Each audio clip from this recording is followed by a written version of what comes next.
Today's video is about homeschool motivation.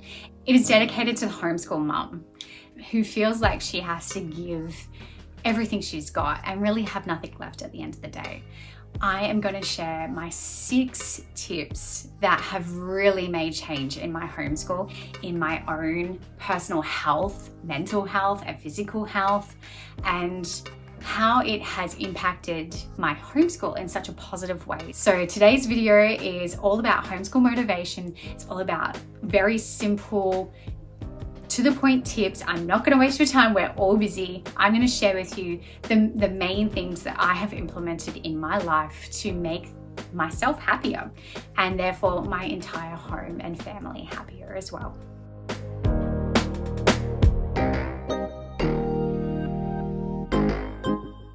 Here, my name is Tiffany and this is Hint to Life Homeschool. Our channel is all about homeschooling, obviously, motherhood and organization as well. If you're interested in those things, please subscribe. Homeschooling is all encompassing. It can feel like everyone needs you all of the time and that is okay. But when you're feeling like you don't have a whole lot of time for yourself, it can get a little resentful. It can get a little bit much. And all of a sudden our attitudes are changing. We're feeling less motivated. And today's video is focusing on getting that motivation back, getting that spring back in your step, and embracing the things that you would not normally appreciate. And I'm going to show you how. I'm going to take you through some of the steps that I take that really are easy to implement in your home. Very first step that I would like you to take, and the change that I would like you to implement, is something that I have been really working on this year, and it has made huge changes for me. It is stop comparing. Stop right now. Stop comparing yourself to other homeschool mums, other business owners. If you're in business, it is really easy to see someone else climbing the ladder and feeling like, how come I'm not being successful? Having that mindset of envy and feeling like, well, I'm trying hard in all the things that I'm doing and my kids aren't enjoying that as much as her kids are enjoying it. I must be doing something wrong, or going down that pity path or whatever it is. I understand, I get it, but we need to stop it. And some of the ways that I have done that is by actually celebrating that person's success with them, getting excited about what they're talking about, what they've done in their life, or the photograph that they've shared of that beautiful family moment, which feels hard sometimes when we're not feeling the best about ourselves, or our family is not the happiest right now, or we don't have that much money and they've gone and bought this new car, and how amazing would that be for us? But that's not fair. You know, it's so easy to do it, and that's what social media is, right? Like it's all about comparing and competition, and we don't have to let it be that way. We can make it our community. It is most of the time, isn't it? Social media has been a wonderful aspect, especially in isolation and connecting with other people and sharing our thoughts and feelings. It can be wonderful, but it can also be dangerous. And my tips for being able to stop that comparison is, the first tip is really just being aware of when you're feeling vulnerable. Be aware and think before you go scrolling on social media. I really found that I would start scrolling when I was actually in a really crappy mood. I would feel like I'd go to social media to just kind of like feel something, or I'm tired and I'm too tired to do something, or I'm procrastinating a decision. So I'd go onto social media as if that's going to make things easier. But I'd go onto those things and then I'd start feeling really grumpy and even more frustrated. And that is never a good thing for anyone. So be aware of how you feel. And if you're feeling vulnerable, don't go on there. Do something else that is more positive. Pick up a book. I know that's harder sometimes. Put it in your earbuds and listen to a motivational podcast. A podcast is amazing, and that is my first step that I go to if social media is not something that I want to expose myself to in that moment and I'm feeling vulnerable. I go to a kick-ass podcast, amazing homeschooling podcast, or a business podcast. I'm loving business podcasts at the moment for my business and building that. It's really helping me focus in on some of the things that I need to work on. Do things that bring you passion and bring you, your joy, your spark, the things that excite you. My second tip is creating systems around your goals. So we're all talking about goals at the moment. We're about to start 2022. It's, the brink of a new year, right? And it's so exciting. But it's also when a lot of people are talking about their goals. Did they achieve this year's goals? Are they going to achieve next year's goals? And goals. And it's really great. That's fantastic. But what are we talking about when we're talking about goals? The thing with goals is I'm all for goals. Don't get me wrong. I've done many videos on creating goals in our homeschool and using goals as our path for the decisions that we make with our curriculum. I'm very child-led. I love listening to my kids and their interests and what they want to achieve. But here's the thing with goals is we can say, I want to learn to fly by the end of the year. That's a goal, right? Is it realistic? No. And that's the problem with goals. We can pick whatever we want and turn it into a goal, but we need to be realistic. And how do we teach our kids to be realistic with goals? And how do we even be realistic with our own goals? I mean, some of my goals have been pretty far-fetched in the past. And that's why I read Atomic Habits and it changed my life, because I have been a very goals person. I have been a very list making person, like with a never ending list and thinking I could do it all in one day, really not having any comprehension of how much time things can take. And the thing with Atomic Habits is it's not necessarily an enjoyable book to read. For me, I found it quite difficult because it kind of triggered me a little bit with some of my own beliefs. But gosh, it was effective. And it really has helped me in my business, in my own homeschool, so many different aspects of my life. It has really changed my view on goals and creating goals. And that is simply because it's all about systems in order to create those goals. So I know I've talked about kind of that a little bit in one of my videos about making goals in a child-led homeschool. So I felt like that was about the time where I think after that video, I started reading this book. So my mind was starting to shift towards like, well, something's not right with these goals and creating goals. And I, really need to focus on like, what are we going to do to actually achieve these goals?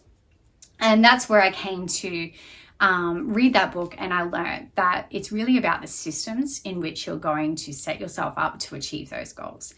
And when you start focusing on actually making a plan for implementing those systems into your life, that's when you start to get an inkling whether that goal is too far-fetched or whether you need to adjust the goal, or it makes it more real. And that's exciting. And then it really makes you more motivated to actually achieve that goal. So my tip to you is that before you go and make any goals, if you don't have a system planned for achieving that goal, it really is just a wish list. Anyone can make a wish list. Anyone can pull an idea out of their hat and say, I'm going to do that by the end of the year. But if you are really serious about achieving any of these goals that you're talking about or you're thinking about, I hope you have a good system to achieve them. And that can simply mean 2021's goal was to have a thriving veggie garden. We incorporated going and actually being around our veggie garden 15 minutes every day, and we would just observe what it needed.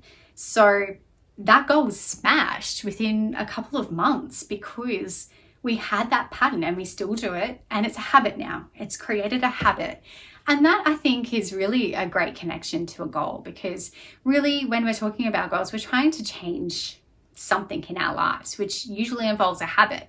So that's why I think this book is such a great one. And I really recommend, I bought it and then I actually got it on Audible as well. So I listened to it and then I paused the Audible session and I'd go to the chapter that I was listening to and I'd highlight the things that I really, really loved. And then I went and read the book. So, I mean, you go as far as you want with it. I was a little bit obsessive because it really was a revelation to me for how to treat and achieve goals.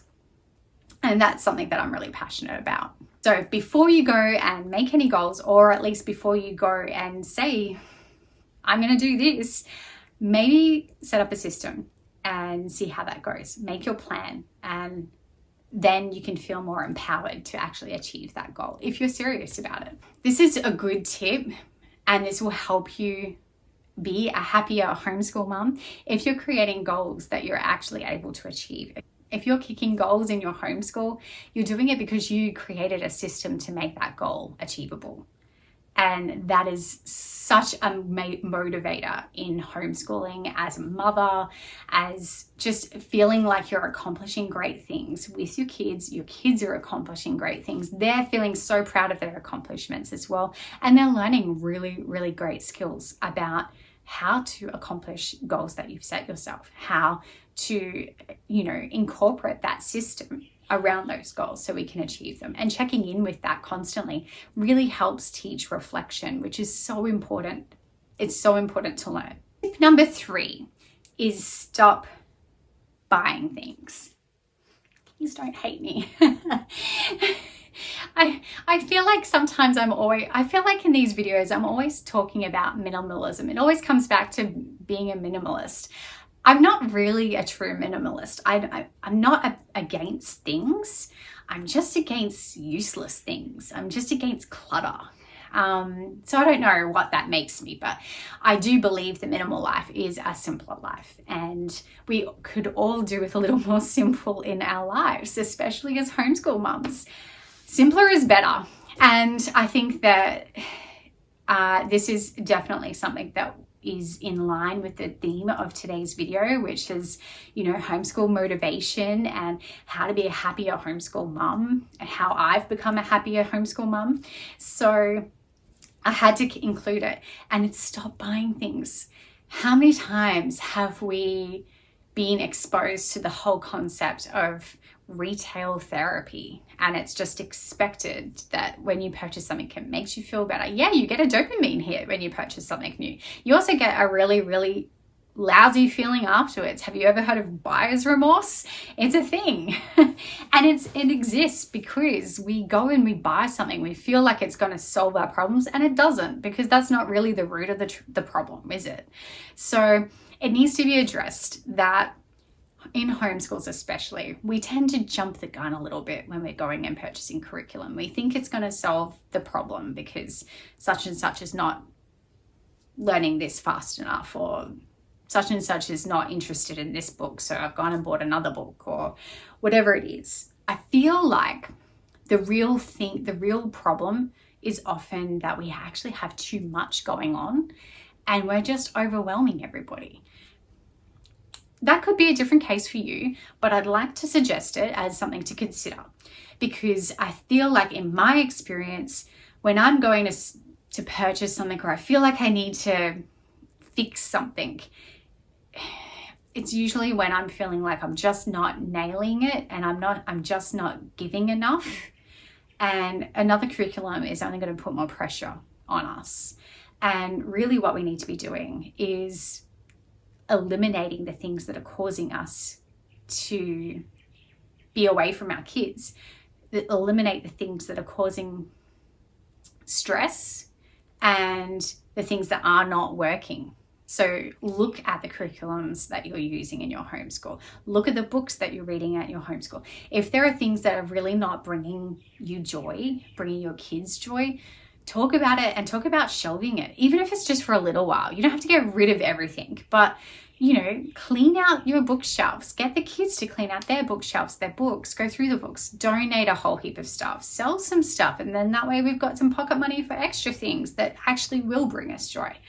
Look at the furniture in your home. Have you got big bulky furniture that's just taking up way more space, and you could get, trade that in for just a bit more space to run around the house for the kids to play? There are just so many things that we think we have to live with when really we don't. We can make changes, big changes even, if it means that it's going to make our days easier. So yes, please don't hate me when I say stop buying things. But what I'm really meaning by that is that we often try to supplement our feelings, or we try to fix something by buying something. Tip number 5 is an easy one, but it's something that we sometimes forget. So I wanted to pop it in there, and that is connect with your kids. I'm talking play with them. Devote time just for them, not homeschool, not learning, not school stuff. I'm talking about like really connecting with who they are as a human being, as their personality. Learn something, get them to teach you something that you didn't know about them, or you didn't know they could do, or take an interest in a game that they might be playing on the computer, or a game that they might be playing with their friends at a group or something. One of the things that my family has incorporated this year that have really made huge changes in the way we connect with each other has been board game nights. We love playing board games, and that has actually been something that we had to work on at first. We're a fiery family. We have some very quiet members of the family and some very loud members of the family, and sometimes that clashes. So board games can be quite tricky. I've done a video on board games actually, so I'll put that in the description box below as well. But they can really help with creating that connection and that really good quality family time. Make traditions like Taco Tuesday, or documentary Thursday, or movie night Saturdays. Like, connect with them regularly and have a day where you all can look forward to it and make it a tradition. I also have been starting doing some reflection meetings at little coffee shops, grabbing some takeaway coffee and going for a little walk with my kids and chatting about the things that we've accomplished that week, or the things that we want to accomplish, depending on when we're doing it. But that has been a new thing that we're really enjoying at the moment. The point I'm trying to make with connecting with your kids is really just to have them have a moment to be able to see yourself through your kids' eyes. It's something that I've been starting to do a little bit more lately, and it's really made me want to change a couple of things. Like, I want to be more of a fun mum. I don't know. It's just something that I feel is something that I really want. I want to be involved in games, not just sitting on the sideline and watching them. I want to have more energy to be able to be fun with them. I don't know if that makes sense or not, but it's just something personal that I've been working on. So yeah, just taking that time to actually see yourself through your kids' eyes can really help you understand why they love you so much, what they love about you, but also some things that you might want to actually like improve on and create that connection a little bit more. That connection also really has this extra amazing aspect to it, which is they become more interested in you as a person when you show them that you're interested in them. And all of a sudden they're interested in what hobbies you might be doing, or, business stuff that you might be working on, or they want to connect with you on that level as well in return, to understand what your personality is all about. And that is actually something that I was really surprised about. But both of my kids have really taken an interest in business stuff, in my hobbies and things, painting that I enjoy doing, and gardening that I'm trying to grow flowers now. I'm moving into edible flowers, and it's just amazing to see that they really do take that interest after you share an interest of theirs. And that makes it easier for you to be doing things that you love as well. It makes them understand why you like doing that. It makes it feel less of a guilt. Not that we should feel guilty about it, but we do sometimes, and that makes it less. That makes it more enjoyable for everybody.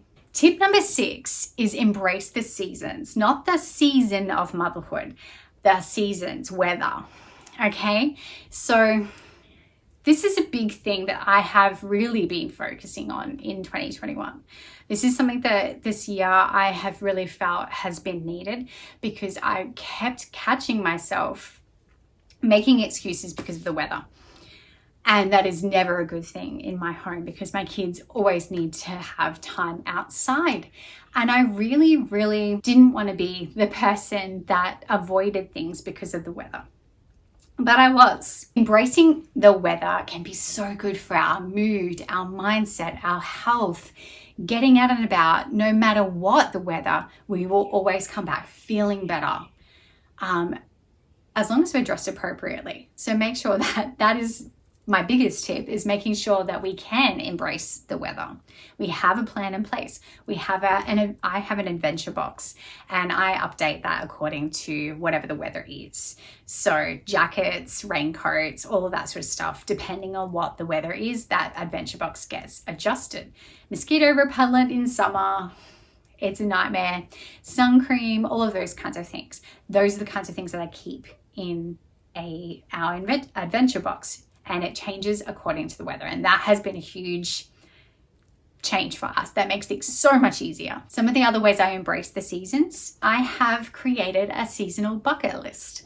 And it has been so much fun. A little while back in one of my videos, I shared when I was creating this bucket list, and I said I would let you know how it went. And it's been going really well. So we've been using it since the very 1st of December.